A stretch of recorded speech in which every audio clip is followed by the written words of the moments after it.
হাতুড়ে চিকিৎসা বা হাতুড়ে চিকিৎসক এটি মূলত একটি কটুবাক্য। এটা কিন্তু কোনো একটা গ্র্যাজুয়েট চিকিৎসকের ক্ষেত্রেও প্রযোজ্য হতে পারে। যদি তিনি তার যে চিকিৎসা দেওয়ার পরিধি আছে সেটা ক্রস করে অপচিকিৎসা দেন। তো সেই ক্ষেত্রে তিনিও কিন্তু হাতুড়ি চিকিৎসকের উপাধিটা পেতে পারেন বা হাতুড়ি চিকিৎসা দিতে পারেন।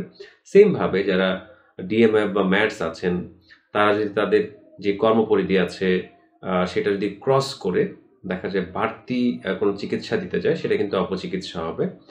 সেম ভাবে যারা কমিউনিটি প্যারামেডিক হিসেবে গ্রামে-গঞ্জে দেখা যায় একদম প্রত্যন্ত অঞ্চলে সেবা দিয়ে আসছেন গ্রামের মানুষদের। তো তারাও যদি তাদের এই সেবা দেওয়ার পরিধিটা ক্রস করেন, সেই ক্ষেত্রে এটাও অপচিকিৎসা হবে। তো এরকম একটা উদাহরণ আপনাদেরকে আমি দেখাই। আসলে কমিউনিটি প্যারামেডিকদের আসলে ওইভাবে করে তোলা হয়েছে যেন তারা অপচিকিৎসা রোধ করতে পারেন। কিন্তু এমন একটা উদাহরণ আপনাদেরকে দেখাবো যেটা দেখলে আপনাদের গা শিউরে উঠবে। তো আমাদের আপনারা জানেন যারা হচ্ছে প্যারামেডিক হিসেবে প্র্যাকটিস করছেন তাদের নির্ধারিত একটা ড্রাগ লিস্ট আছে বা মেডিসিন লিস্ট আছে, সরি। তো সেটা অনুযায়ী কিন্তু আপনি প্রেসক্রাইব করতে পারবেন, দেন হচ্ছে রেফার করতে পারবেন উপযুক্ত চিকিৎসকের কাছে আপনার ব্যবস্থাপত্রে। আপনি যদি একজন কমিউনিটি প্যারামেডিক হয়ে থাকেন বা প্যারামেডিক হয়ে থাকেন। তো এইখানে এই এক ভদ্রলোকের প্রেসক্রিপশন আমি পেলাম, দেখেন উনিও কিন্তু কমিউনিটি প্যারামেডিক। আপনারা চাইলে বিএনএমসিতে এটা সার্চ দিয়ে দেখতে পারেন যে উনি আসলেই কমিউনিটি প্যারামেডিক কিনা। আমি অবশ্য দেখিনি।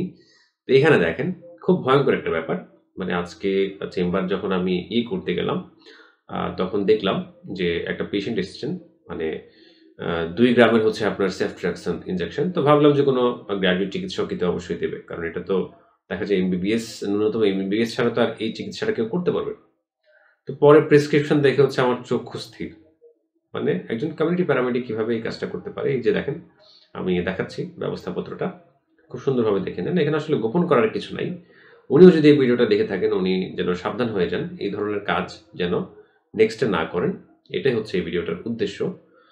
তো এইভাবে যদি প্র্যাকটিস করে যায়, যে দেখেন সেফট্রাক্সন, দেন হচ্ছে একটা পিপিআই দেয়া আছে, পাশাপাশি কিছু মেডিসিনও লিখেছেন যেগুলো হচ্ছে যে মানে লিস্ট বহির্ভূত আর কি। এই তালিকাতে কিন্তু এই মেডিসিনগুলো নেই।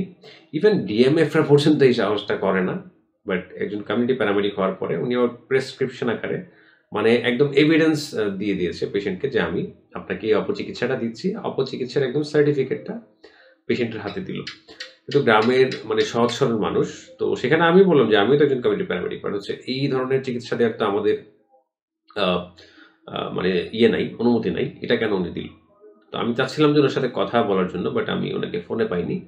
তো যাই হোক, মানে এটার এই ভিডিওটার উদ্দেশ্য জাস্ট এটাই যে আপনারা যারা হচ্ছে প্যারামেডিক হিসেবে প্র্যাকটিস করছেন তারা ভুলেও এই ধরনের কাজ করবেন না। যদি আপনারা এটা করেন তাহলে কিন্তু বিএমডিসি আইনেই কিন্তু আপনাদের সাজা হয়ে যাবে। সেকশন 28, 29 এগুলো প্রযোজ্য হয়ে যাবে। কারণ আপনি কিন্তু চিকিৎসকের মতো এই কাজটা করছেন।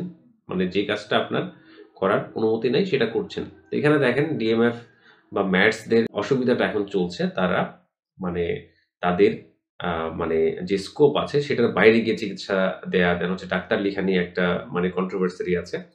তো সেটা করতে গিয়ে কিন্তু তাদের এখন মানে এই কোর্সটাই আগে পরে থাকে কিনা, বা যারা এই কোর্সধারী আছেন তাদের ফিউচার নিয়ে কিন্তু তারা অনেক বেশি চিন্তিত হয়ে পড়েছেন। তো এমন কিছু কাজ করবেন না যেটার কারণে দেখা যায় এই কোর্সধারী যারা আছেন বা যারা হচ্ছে সম্মানের সাথে প্র্যাকটিস করছে নিয়ম নীতি মেনে, তাদের উপর কোনো প্রেশার আসে।